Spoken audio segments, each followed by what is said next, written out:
This is the Nissan Ariya, Nissan's second mass-produced electric model. Will it prove to be just as important as the Leaf, and will it win back the best-selling EV title from Tesla Model 3? Well, even without watching the rest of this review, most of you will probably agree that these were just rhetorical questions. But the Ariya is certainly an unusual car, and if only for that reason, it's worth getting to know it. Let's go!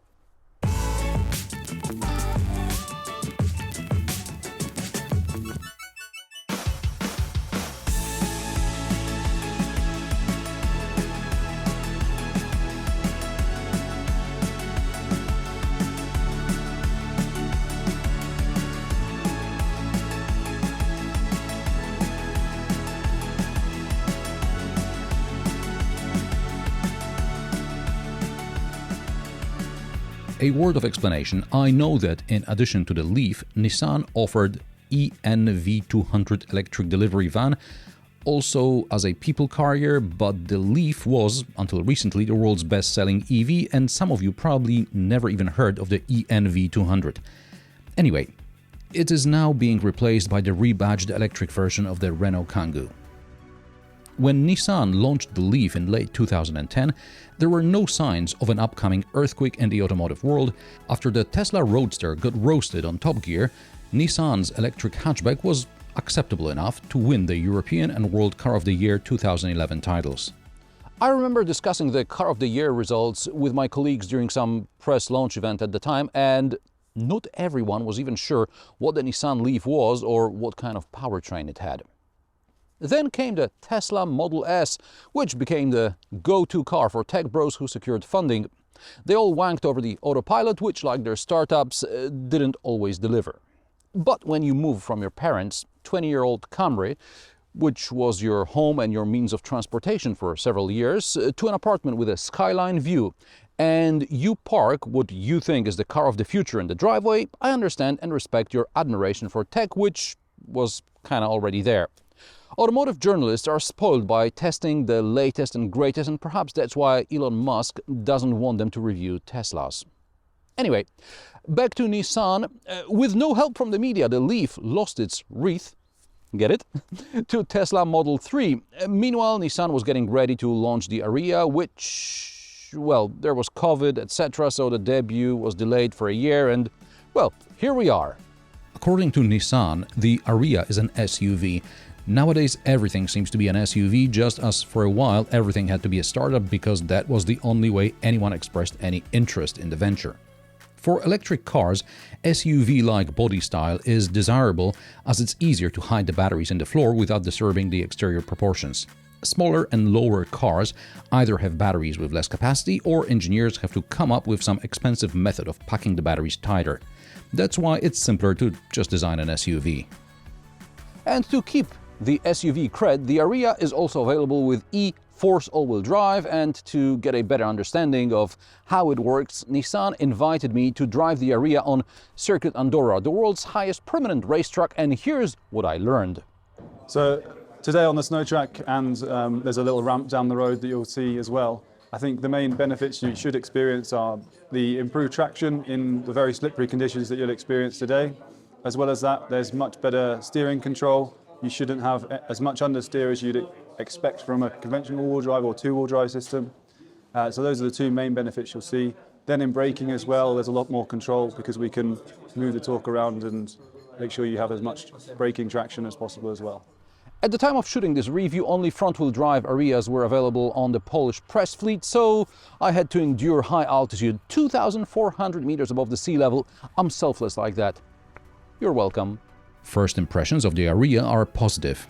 The design is unusual, and so are some of the features inside, and if you focus on the details instead of the broader view, you will drive the Ariya from the showroom with a smile on your face. But in my opinion, Nissan has followed Škoda's strategy here. If it weren't for simply clever features, there would be nothing to say about a Škoda.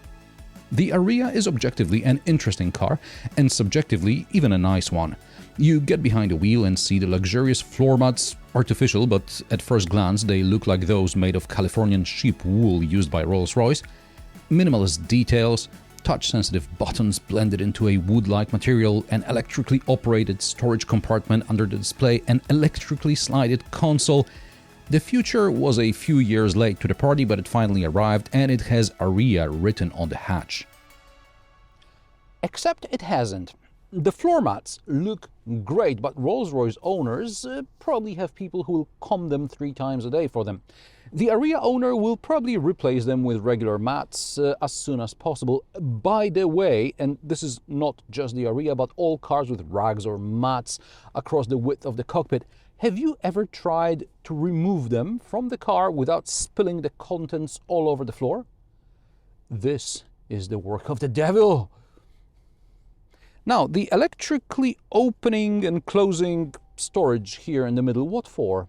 For influencers to make TikTok and Instagram videos about it?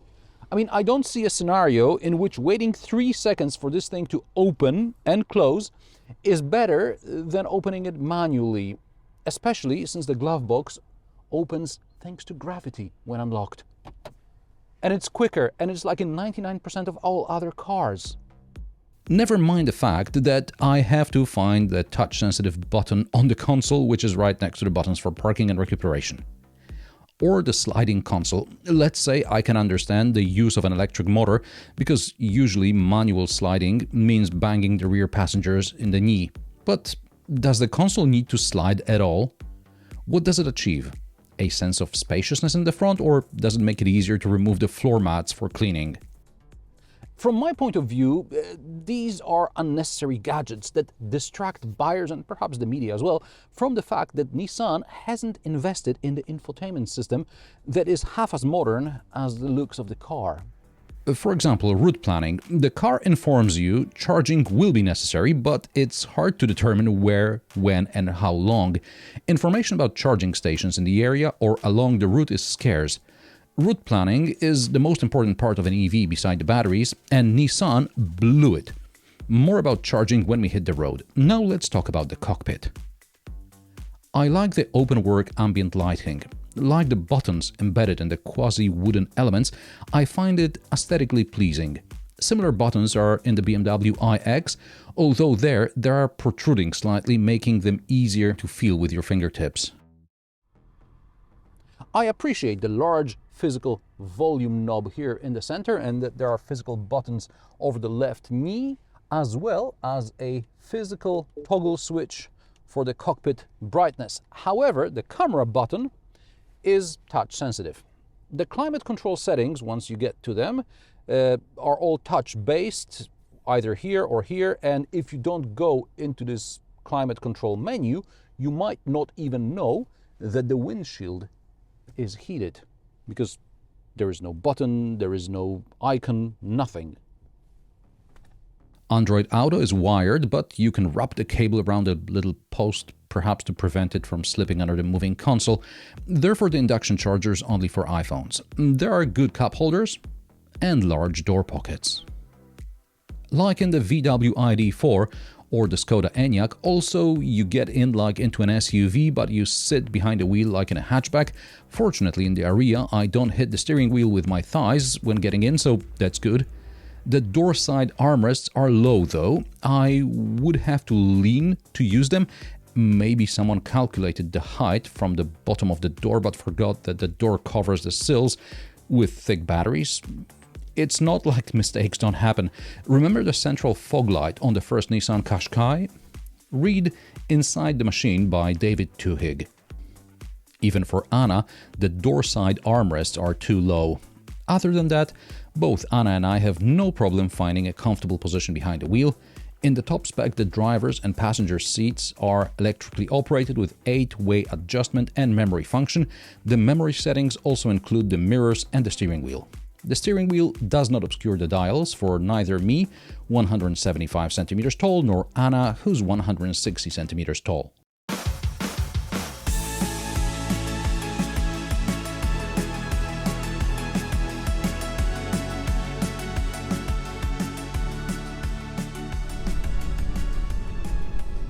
I'll go back to Tesla and Elon Musk's great idea to eliminate the EV's greatest drawback, which is the problem with access to infrastructure.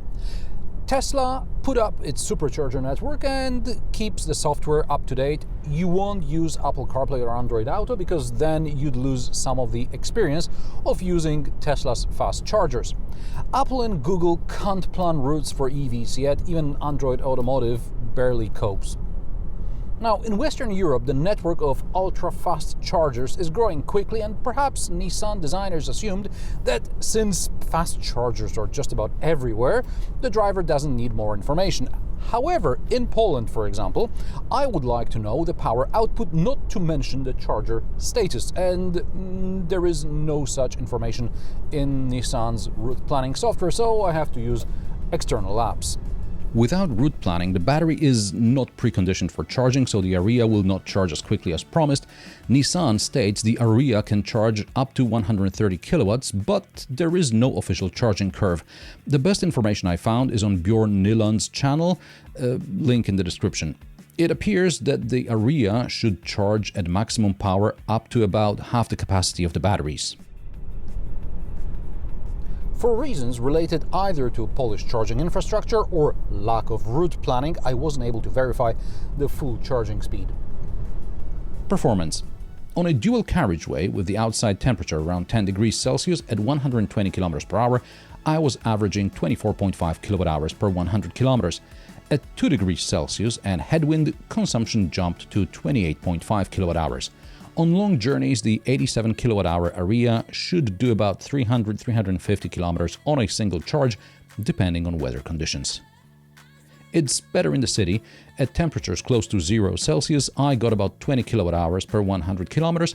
This gives a range of more than 400 kilometers. Now, this is still a far cry from more than 500 kilometers promised by Nissan. Also, acceleration from 0 to 100 kilometers per hour is below expectations. It should be 7.6 seconds, and I got only 8.6. How does it drive? Yes. The soundproofing is okay, the suspension has good damping, but when braking you feel that the car weighs more than 2 tons. On dual carriageways, I periodically got a lane keeping assist system error, and at speed the passenger side mirror vibrates. Perhaps this is an early example, so do your due diligence when you take this car for a test drive. The e-pedal recuperation braking works better than in many other EVs, i.e. most of the time you can't feel when you switch from recuperative braking to friction braking. It has to be very slippery to feel it. Visibility is not bad, especially considering the shape of the car. All in all, I drove the Ariya more than 1,000 kilometers and it was a generally pleasant experience.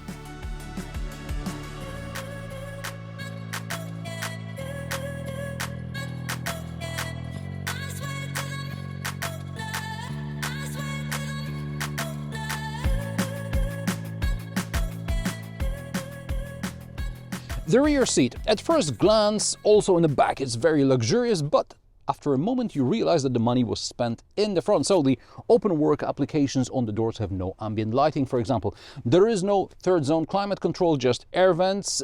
By the way, since this is a sliding console that is not connected to the dashboard, running the AC vents through it is an unnecessary complication in my opinion.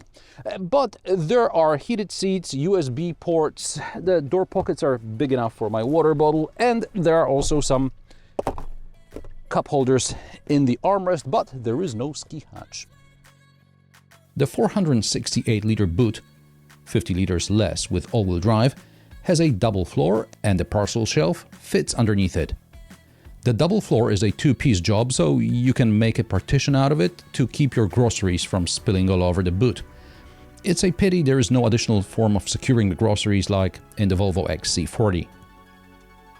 I appreciate that the side pockets accommodate charging cables, which I would still prefer to have in the front, which obviously is not available here.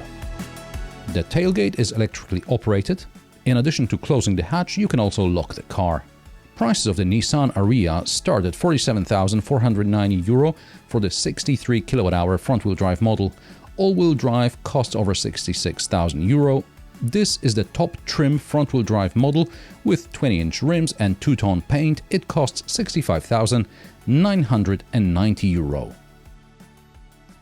The Nissan Ariya is an interesting car with relatively quick charging. By the way, I forgot to mention, it can take up to 22 kilowatts AC. But without good route planning, this is not a complete package. And how do you like the Nissan Ariya? Let me know in the comment section below. If you like my sarcastic, down-to-earth and possibly mildly amusing car reviews, join me every Friday at 3 p.m. Central European Time, and don't forget to subscribe and like this video as it helps me with the YouTube algorithm. Thanks for watching, and I will see you in the next one.